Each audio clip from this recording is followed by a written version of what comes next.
Hello everyone, this is Hidayat Qadri. Welcome back to topper system. आज के इस वीडियो में मैं आपको बताने वाला हूं हिंदी व्याकरण का द मोस्ट इंपोर्टेंट टॉपिक समास और कारक, जो सबसे ज्यादा पूछा जाता है। उसको ऐसे ट्रिक्स के साथ सीखने वाले हैं कि आप जिंदगी में कभी भी समास और कारक भूल नहीं पाएंगे। तो चलिए शुरू करते हैं। सबसे पहले अगर हम कारक की बात करें, कारक होता क्या है, तो कारक का अगर डिफिनेशन परिभाषा की बात करें तो कारक का परिभाषा होता है वाक्य में संज्ञा या सर्वनाम के बीच संबंध बताने वाले शब्द को कारक कहते हैं। ये डेफिनेशन है। और कारक के कितने भेद होते हैं? 8 भेद होते हैं। कर्ता कारक, कर्म कारक, करण कारक, संप्रदान कारक, अपदान कारक, संबंध कारक, अधिकरण कारक और संबोधन कारक। ये 8 भेद होते हैं। अब इस 8 भेद का जो सबसे इंपॉर्टेंट है वो है विभक्ति के साथ 8 भेद को याद करना। आप विभक्ति के साथ अगर याद कर लेते हैं तो कारक समझ आ जाएगा। कारक का मेन यही है, ये है कारक। ये अगर याद हो गया, कारक खत्म। कर्ता कारक, इसकी विभक्ति है कर्ता ने, कर्म को करण से, संप्रदान के लिए, अपदान से, संबंध काके की, राड़ेरी और अधिकरण में पर, संबोधन हे अरे। ये आपको अगर याद हो जाता है तो आप कारक क्लियर कर लेंगे। यहाँ पे बस एक छोटा सा कॉन्सेप्ट है, वो है संप्रदान और करण का, अपादान और करण का कॉन्सेप्ट। थोड़ा सा समझना। करण का जो विभक्ति है, करण की हम पहचान कैसे करेंगे? जिसमें से शब्द का उपयोग किया जाता है। सेम इसी तरीका से अपदान का अगर हमको पहचान करना है, अपदान का पहचान करना है तो हमको क्या देखना है? से शब्द देखना। दोनों का जो विभक्ति है वो से ही है, लेकिन छोटा सा कॉन्सेप्ट है। जहां हमको ये शब्द दिखेगा, विभक्ति दिखेगा, तो हम पहचान सकते कौन कारक है। से दिखेगा तो पहचानेंगे करण है, लेकिन से का तो उपयोग अपदान में होता है। लेकिन जब हम नॉर्मली से का बात करें, नॉर्मली से किसी चीज से, राम ने श्याम से, सिंपल अगर से का इस्तेमाल करा जा रहा है तो हम वहां पे इस्तेमाल करेंगे करण कारक। क्या इस्तेमाल करेंगे? करण कारक। लेकिन अगर कहीं से की फीलिंग जो होगी वो अलगाव की फीलिंग होगी। कैसी फीलिंग होगी? अलगाव की। अलगाव का मतलब होता है किसी चीज के अलग होने की फीलिंग।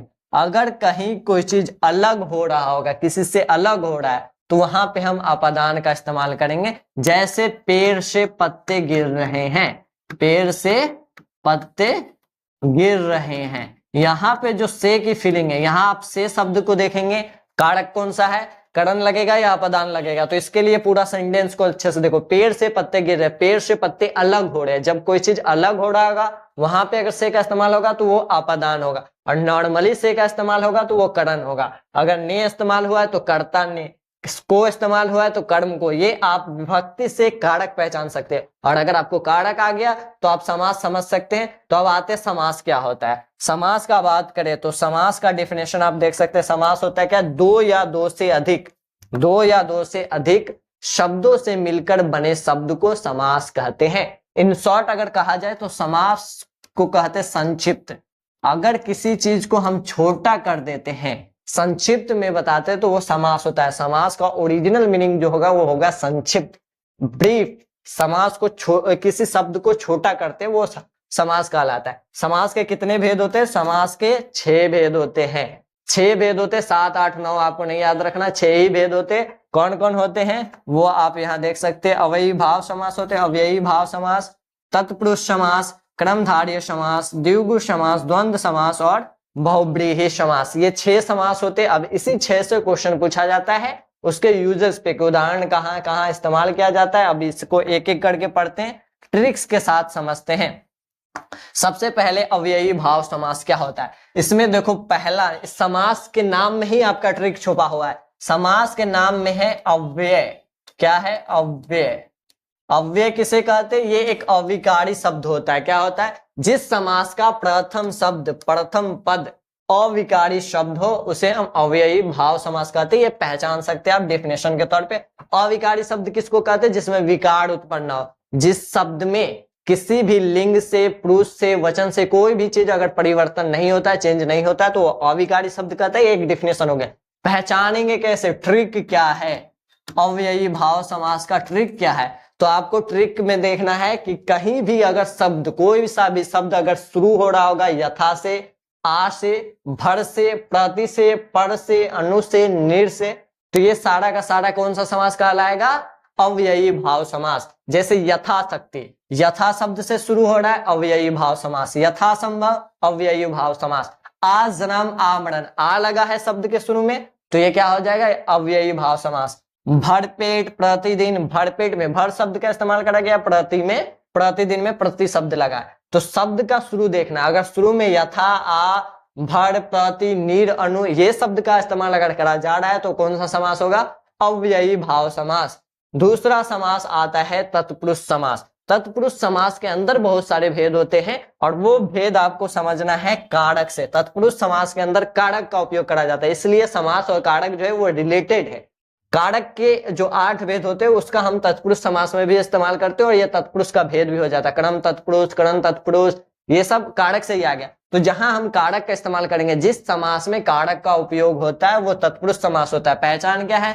ने शब्द का इस्तेमाल करा जाएगा, का, की, के, को, से, में पर जो कारक का विभक्ति होता है उसका इस्तेमाल होता है तो तत्पुरुष हो जाएगा। एग्जाम्पल के तौर में पुस्तकालय, पुस्तकालय का अगर आप विग्रह करते हैं तो पुस्तकालय का मतलब क्या होता है? पुस्तक का घर या पुस्तक के लिए घर। तो यहाँ आपका के लिए ये इस्तेमाल हो रहा है तो कारक इस्तेमाल हो रहा है तो ये तत्पुरुष समास हो जाएगा। विद्यालय, विद्या के लिए घर, विद्या जोड़ आलय, तो विद्यालय में भी आप क्या कारक चिन्ह इस्तेमाल होगा तो ये तत्पुरुष समास हो जाएगा। देशभक्ति, देश से भक्ति या देश की भक्ति, तो ये आपका हो जाएगा तत्पुरुष समास। गुरुकुल, राजकुमार, राजा का कुमार, राजपुत्र, शाकाहारी, ये सारे शब्द में कारक का इस्तेमाल होता है। जहां कारक का इस्तेमाल होगा वो कौन समास होगा? तत्पुरुष समास होगा। तीसरा समास आता है कर्मधारय समास। कर्मधारय समास की पहचान क्या है? तो यहाँ विशेषण और विशेष्य का इस्तेमाल होगा। विशेषण विशेष्य क्या होता है? विशेषण क्या होता है? जो किसी भी शब्द का, संज्ञा सर्वनाम किसी भी शब्द का अगर आपको विशेषता बताता है तो उसे विशेषण कहते हैं, और जिस शब्द की विशेषता बताई जाती है उसे विशेष्य कहते हैं।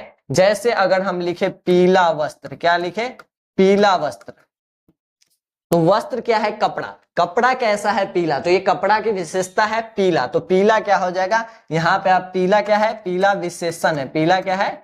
विशेषण है। और किसका विशेषता बताया गया? वस्त्र का, तो ये वस्त्र क्या हो जाएगा? विशेष्य हो जाएगा। तो जहां भी आपको जिस समास में विशेषण विशेष्य की फीलिंग आती हो उसे हम कर्मधारय समास कह सकते हैं। ये डेफिनेशन। ट्रिक के साथ कैसे जाएंगे? ट्रिक क्या कहता है? ट्रिक में आपको देखना है कि जहां है जो शब्द का इस्तेमाल करा जा या के समान का इस्तेमाल करा जाता है उसे हम कर्मधारय समास कहते हैं। विग्रह करने के बाद आपको पता चलेगा। जैसे महापुरुष का विग्रह क्या होगा? महान है जो पुरुष, महान है जो पुरुष, तो महापुरुष। महात्मा, महान है जिसकी आत्मा या महान, तो ये क्या हो जाएगा? इसमें जिसकी है जो, इसका इस्तेमाल करा जा रहा है तो महात्मा क्या हो जाएगा? कर्मधारय समास हो जाएगा। चरण कमल यानी कि नील कमल, चरण कमल, चंद्रमुख, जिसका मुख जो है वो चंद्र के समान हो, जो कमल जो है वो नील के समान हो, ये के समान है जो का इस्तेमाल करा जाएगा तो वो कर्मधारय समास कहलाएगा। ये कर्मधारय समास का एग्जाम्पल है। इसके बाद अगर बात करें चौथा समास है द्विगु समास। द्विगु समास क्या होता है? जिसका प्रथम पद संख्यावाचक होता है। इसकी पहचान क्या है? संख्या सिर्फ देखना है। जिस शब्द का पहला शब्द, जिस समास का पहला शब्द में संख्या का उपयोग होता है वो द्विगु समास होता है। जैसे त्रिभुज, त्रि का मतलब क्या होता है? तीन। अगर इसका विग्रह करेंगे तीन भुजाओं वाला, तीन शब्द का इस्तेमाल हो गया, संख्या है, द्विगु समास। दोपहर, दो, द्विगु समास। पंचवटी, पंच मतलब पांच, तो द्विगु समास। नवरात्रि, नव मतलब नौ, तो नौ ये संख्या का इस्तेमाल करा गया है तो ये क्या हो जाएगा? द्विगु समास। नव वर्ष, द्विगु समास, तो ये द्विगु समास का एग्जाम्पल हो गया। लास्ट पांचवा समास जो है वो है द्वंद्व समास। द्वंद्व समास का पहचान बहुत आसान है। पहचान के लिए आप योजक शब्द का इस्तेमाल देखेंगे। जिस समास में ये डैश का इस्तेमाल होता है, योजक का इस्तेमाल होता है तो वो द्वंद्व समास होता है। और ट्रिक क्या? और इसका विग्रह करेंगे तो और या आ, या ये पता चलेगा। और शब्द का इस्तेमाल, या का इस्तेमाल होगा तो वो द्वंद्व समास होगा। जैसे आप देखो, इसको तो देखते ही आप पहचान सकते हैं, डैश लगा हुआ, सारा का सारा क्या होगा? द्वंद्व समास होगा। माता पिता, माता और पिता, भाई और बहन, दाल और भात, दिन और रात, अपना और पराया, अपना पराया, इसके बीच किसका इस्तेमाल है? डैश का, तो ये सारे के सारे क्या हो जाएंगे?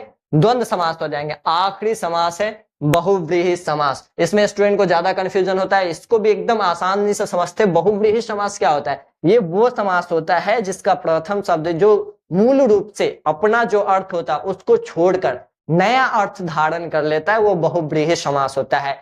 जैसे अगर इसका ट्रिक से याद रखना है तो ट्रिक है कि जितने भी देवी देवताओं का नाम होता है वो सारे के सारे बहुब्रीहि समास में इस्तेमाल किए जाते हैं। जैसे नॉर्मली अगर बात करा जाए नीलकंठ, नीलकंठ का विग्रह करेंगे तो जिसका कंठ जो है वो नीला होता है, तो उसका एक अर्थ होता है शिव जी। शिव जी के यहाँ पे क्या आ गया, नया अर्थ हो गया, देवी देवता का नाम है। तो ये आपको जहां देवी देवताओं का नाम दिखेगा वो बहुब्रीहि समास हो जाएगा, और ये अपना मूल अर्थ छोड़ देता है। नीलकंठ, नीला है कंठ जिसका, इसको कहते हैं शिव जी। पीताम्बर, पीला वस्त्र कृष्ण जी के लिए इस्तेमाल करा जाता है। दशानन, 10 मुंह वाला, 10 है जिसके आनंद, तो वो क्या आ जाएगा, वो रावण के लिए इस्तेमाल करा जाता है। तो इसका नया अर्थ बन रहा है रावण, तो ये क्या हो जाएगा, बहुब्रीहि समास। वीणा पानी, जिसके हाथों में वीणा हो उसको क्या कहते हैं, सरस्वती जी कहते हैं। लंबोदर, जिसका जो उदर हो वो लंबा है, यानी पेट लंबा, उसको क्या कहते हैं, गणेश जी कहते हैं। महादेव, देवों के देव आप सुने होंगे, महादेव, इनको क्या कहते हैं, शिव जी कहते हैं। तो ये क्या है, नया अर्थ ले लेता है, और देवी देवताओं के जितने नाम का समास आएगा वो सारे के सारे बहुब्रीहि समास होंगे। तो ये रहा समास को एकदम ट्रिक के साथ आसानी तरह से आप याद कर सकते हैं। इस वीडियो को शेयर कर दे। इस तरह की और भी वीडियोज के लिए stay connected, stay updated with topper system. Thank you.